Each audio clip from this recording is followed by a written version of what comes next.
프로젝트를 사랑하시는 국민 여러분 안녕하십니까? 이경규 보고서의 야심찬 도전 멸종 위기동물 프로젝트. 야생동물을 찾아서 산과 들을 돌아다닌 지 벌써 1년.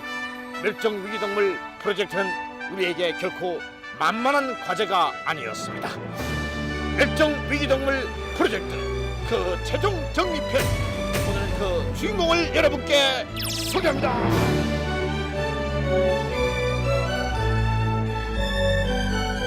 황금박쥐는 멸종위기동물 제1호, 2호, 3호도 아니고 제1호였습니다. 그러나 그 이름, 황금박쥐에게 인간이 붙여준 불명예스러운 이름이었습니다. 하늘을 나는 유일한 포유동물 박쥐. 그들의 날개는 앞다리가 쥐는 것으로 사람의 손과 같이 5개의 손가락뼈가 있고 대부분의 박쥐는 생명이다. 그러나 사람의 10배 이상 발달되어 있는 청각과 초음파를 이용한 물체 식별력을 통해 아무리 좁은 동굴이나 산림 속도 문제없이 날아다닌다. 체온 조절이 불가능해 체온이 6도까지 떨어지는 겨울철에는 동굴 속에서 겨울잠을 자며 보통 1년에 한 마리의 새끼를 낳는다. 식성은 다양해서 곤충을 먹기도 과일이나 물고기를 먹는 박쥐도 있다. 그러나 영화에서 볼 수 있는 사람의 피를 빨아먹는 흑혈박쥐의 이야기는 단지 영화 속 이야기일 뿐, 실제 흑혈박쥐들은 사람을 공격하지는 않는다. 서양에서는 마녀나 악마의 상징으로, 동양에서는 행운을 의미하기도 하는 박쥐는 지구상에 총 847종이 존재. 그중 한국에는 황금박쥐를 포함한 24종의 박쥐가 서식한다. 황금박쥐는 그중 유일한 멸종위기 야생동물로 발견 자체만으로도 큰 이유수가 된다. 어두운 동굴 속에 이제 오렌지 색깔로 귤이 매달려 있듯이 딴 거거든요. 일반 박쥐들도 보기가 어려운데요. 네네. 붉은 박쥐가 더 보기 어렵죠. 어디에서 날라왔니 황금박쥐 시원한데 우리 황금박쥐. 이 황금박쥐가 사람 잡습니다. 해광중에서도 금강안에 황금박쥐가 있다는 거 아닙니까? 그럼 오늘 우리가 가는 데가 금강입니까? 예. 그래요? 잠깐만. 금 좀 남아있는 거 있습니까? 저기 황금보기를 돌같이라고 그러는데 저희는 말이죠 어르지의 황금박쥐입니다. 식당불이 아주 황금박쥐 오늘 잡으면 차야. 많은 박쥐 중에서 황금박쥐를 찾아낸다는 것이 정말로 무섭기도 하고 눈앞에 박쥐가 이거 왔다 갔다 하는데 이게 뭐야? 얼마나 올라왔죠 우리가? 한 4km. 지금 그 황금박쥐들이 가장 많이 발견되고 있는 곳이거든요. 동굴 끝까지 왔는데 동굴 끝까지 왔어요. 동굴 끝까지 왔는데 황금박쥐 없어. 원력에 찬 도전과는 달리 이 프로젝트는 다큐멘터리 이경규 보고서 최초의 미완성 프로젝트로 남고 말았습니다. 그러나 프로그램을 진행하는 동안 우리는 황금박쥐가 나타났다는 긴급 제보를 입수, 그것으로 달려가 보았습니다. 안타깝게도 황금박쥐는 죽고 말았습니다. 황금박쥐 프로젝트에서 우리는 보이지 않는 곳까지 미친 환경과 자연의 파괴를 엿볼 수 있었습니다. 비록 황금박쥐는 발견하지 못했습니다만 여지껏 경험하지 못했던 신비한 동굴의 세계를 체험할 수 있었습니다. 이 정도 형성되려면 기간이 어느 정도 돼야 됩니까? 한번 봐도 됩니까? 이게 한 5억 년 정도. 5억 년. 이게 뭡니까? 곱등입니다. 곱등하면은 귀뚤 이렇게 울지만 이건 아무 소리도 안 납니다. 그다음에 더듬이도 이 어두운 데 살기 때문에 귀뚜라미보다 훨씬 길어요. 껍데기. 곱등이. 해광이라 그런다고요? 그물 만지면 어떻게 피 빨아먹잖아요. 지금은 빨아먹지 않죠. 왜요? 좀 놀래가지고 이게 이제 빨판이 붙었죠 이렇게. 근데 피를 안 빨아먹어요? 예. 죽은 시체의 체액을 좋아해요. 그래요? 물 두꺼비. 보통 이 산에 사는 두꺼비는 좀 큰데요. 얘는 좀 조그만하고 동굴 입구에 이제 시원하니까 많이 와 있거든요. 이거는 피서. 피수가 있군요. 지금 저 물이 많이 있어요. 야, 이런데 이제 아름다우네요. 동굴 생물들이 좀 엽새우 같은 것들이나 새우? 네, 새우 종류들이 이제 이런 데 살고 있습니다. 이게 박쥐 배설물입니다. 이게 박쥐 은나예요? 예. 이 전체다가? 예. 엄청나게 많은 이제 마리수들이 싸가지고 뭉친 거죠. 이게 박쥐 화장실이죠 거의.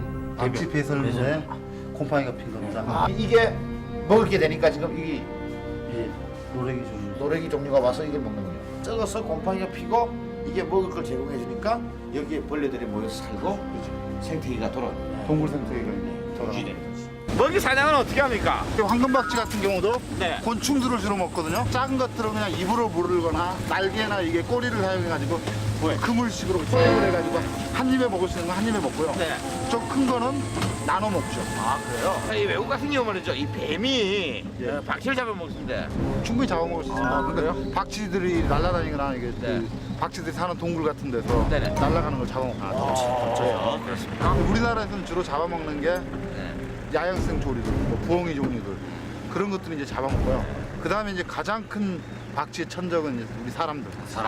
이 구멍들이 있지 않습니까? 여기에 원래 박쥐들이 이렇게 우리 아파트 입주에 있듯이 이 구멍들이 쭉 들어가 있거든요. 몸에 딱 맞게끔. 자기 사이즈에 맞게끔. 다이너마이트를 꼽았던 장소예요. 한약을 넣었던 장소. 그 장소가 이제 구멍이 생기기 때문에 이 속에 박쥐가 산다. 수염 박쥐. 황금 박쥐는 오렌지 위스염 박쥐고요. 오렌지만 아니고 네. 같은 종류예요. 예. 요 안에는 박쥐. 아파트처럼 구멍에 들어가 있죠. 네네네. 큰발 위스염 박쥐. 코 있는데 이 수염이 있거든요. 네네. 여기 보면 안테나도 있지 않습니까? 귀 안에 더 잘 듣게 하는 기능들. 박쥐다. 절망박쥐 종류. 이 박쥐는 주로 동굴에 들어가지 않고요. 네네. 고목이나 이런 그 처마 밑에 사는데 보기 힘든 박쥐입니다. 아 그래요? 황금 박쥐보다 더 보기 힘든 겁니까? 예. 달려있지 않고 아주 특이한 게 있습니다. 저는 이제 위스염 박쥐인데 위에 수염이 있다고 해서 위스염 박쥐거든요. 그것들은 이렇게 이제 여러 마리가 다이틈 같은 데 모여서 이렇게 잠자요. 황금 박쥐, 황금 박쥐. 관박쥐입니다. 관박쥐? 예. 깊이 잠들어가지고. 아 잠깐만, 이쪽 좀 들어주세요. 잠깐 오래 잡니까? 다시 자네. 아무것도 없을 줄 알았던 어둠 속에도 우리가 알지 못하는 생태계가 존재하고 있었습니다. 특히 동굴을 탐사하면서 발견한 박쥐의 어린 새끼들은 생명에 대한 경외감을 느끼게 했습니다. 그리고 다큐멘터리 이경규 보고서의 개그 새끼를 품고 있는 박쥐 촬영에 성공을 했습니다. 자, 뭐 다른 거 있습니까? 대장님? 저기 보면 새끼가 나왔고 있습니다. 지금 우리나라 종 관박쥐인데요. 지금 그 어미가 새끼를 안고 있는 아주 그 정말 신비스러운 모습이에요. 다큐멘터리 이경규 보고서의 캡이라고 보시죠. 박쥐가 새끼를 낳아가지고 키우는 기간요 한 달 정도도 안 되거든요. 또 나타났어요. 자기네들 출연하는지 안 하나요? 한 팀, 두 팀, 세 팀, 세 가족, 가족단이죠. 세 가족입니다. 지금 박쥐 새끼 오래간만에 여러분에게 박쥐 쇼 보여드리고 있습니다. 자, 세계 최초죠. 아니. 이게 박쥐들의 사람들과 엄마들은 잠깐 피해 있고요. 새끼들만 지금 매달리고 움직이고. 어느 그러니까 새끼들도 지금 정도는 어느 정도 날아다닐 수 있거든요. 근데 저희가 이제 근처에 안 가니까 그냥 매달리는 겁니다. 지난번에도 말씀드렸지만 아직 새끼 박쥐여가지고 비행 능력이 잘 없어가지고요. 박쥐가 내 목을 쳤어. 박쥐가 내 목을 쳤어. 다큐멘터리 이경규 보고서에서 기획한 멸종 위기동물 프로젝트 황금박쥐 다음 동물로는 우리의 토종 늑대를 방송했지만 사실 다음 동물은 고래였었습니다. 지구상에서 가장 거대한 동물 고래. 그곳에는 우리가 알지 못했던 또 다른 세계가 이경규 보고서 팀을 기다리고 있었습니다. 전 세계 고래는 모두 79종. 과거 우리나라에서는 모두 30종이 넘는 고래가 살고 있었다. 그러나 1994년 조사에 의하면 겨우 11종밖에 남지 않은 것으로 밝혀졌는데 우리 바다를 헤엄치던 그 많던 고래들은 모두 어디로 사라진 것일까? 우리나라 고래의 역사는 바로 순환의 역사. 19세기 미국, 러시아, 프랑스, 독일의 포경으로 연근해에서 긴수염고래 멸종, 일제강점기 일본의 포경선들에 의해 참고래와 귀신고래도 멸종, 1945년 해방 이후 국내 포경선들의 포획으로 동해 밍크고래 멸종 위기. 순환의 상처를 입고 더 이상 우리 곁에 오지 않는 고래. 이제 우리 바다에서는 더 이상 고래를 볼 수 없는 것일까? 고래를 잡는 것은 매우 어려운 일이었습니다. 선사시대에 고래를 잡았던 벽화가 남아있을 정도로 고래가 많이 살고 있다고 전해오지만 대형 고래들은 이미 자취를 감춘 지 오래였습니다. 그러나 14시간의 긴 항해 끝에 이경규 보고서팀은 마침내 고래를 발견, 촬영에 성공했습니다. 햇빛이 반짝이는 푸른 바다, 우리의 동해에는 아직 고래가 헤엄치고 있었습니다.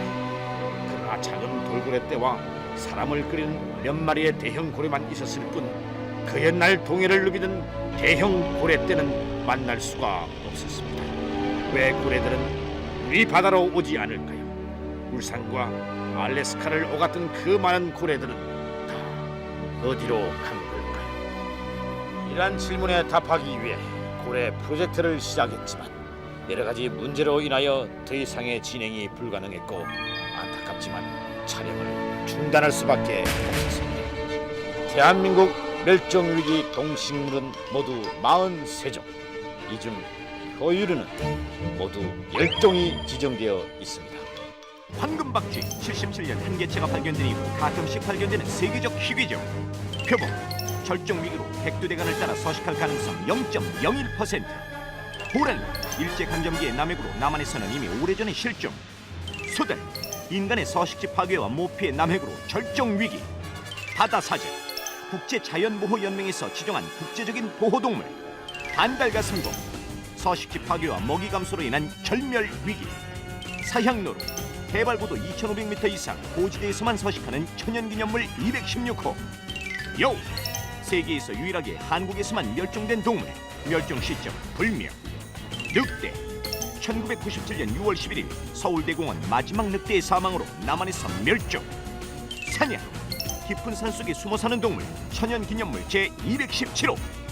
다행히 아직 사라진 것은 아닙니다. 그러나 이대로 간다면 자라나는 우리 아이들은 이러한 동물들이 있었다는 사실조차도 알 수가 없을 것입니다.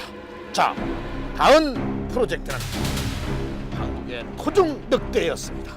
이른바 행방불명 늑대의 재림.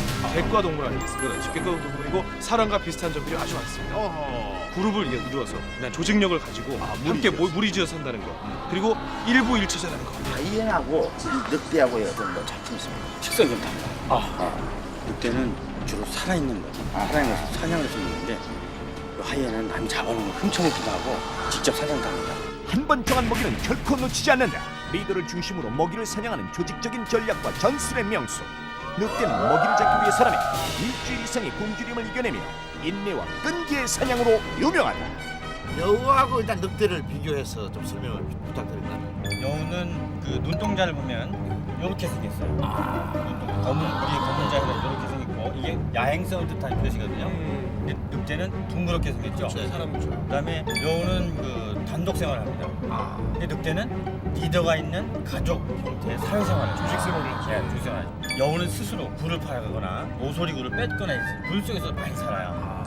근데 이제 늑대 같으면 가능하면 집이 넓고 큰 동굴 같은 걸 쓴다. 그래. 예. 그다음에 이제 앞발을 보면요. 그 늑대의 앞발은 이렇게 길쭉한 편이고 상당히 커요. 그리고 5개의 발가락이 똑같이 있습니다. 근데 여우는 이 발가락이 여기 붙어 있어요. 위쪽에. 이렇게. 특히 어린 늑대하고 어린 여우를 갖다 놓으면은 그걸 보고 찾는 게 가장 쉬워요. 정말 이렇게 보니까 자연 친화적이네요. 전 세계적으로 여우가 이렇게 널리 분포되어 있는 동물이잖아요. 그렇죠. 아주 아쉽게도 우리나라만 절종됐습니다. 아 그래요? 예, 산서제 쥐를 죽이는 운동을 우리가 많이 했어요. 쥐잡기 운동. 예. 그 쥐약을 먹고 그 쥐가 현장에서 좀 좋은데 실실 다니다가 잡혀 먹혀요. 여한테. 그렇게 죽은 게 그래서 여우도 죽게 됐군요. 야생동물과 인간이 함께 사는 새로운 모델. 늑대와 함께 살아가는 늑대 부부의 특별한 사랑. 자식이 없는 이들에게 20여 마리의 늑대는 자식 이상의 의미가 있는데 다른 동물은 저 감독님이 나보고 여기 들어가라고 그랬잖아요. 고기 들고. 예? 근데 끝까지 안 간다고 했죠? 잘했죠? Please do not move.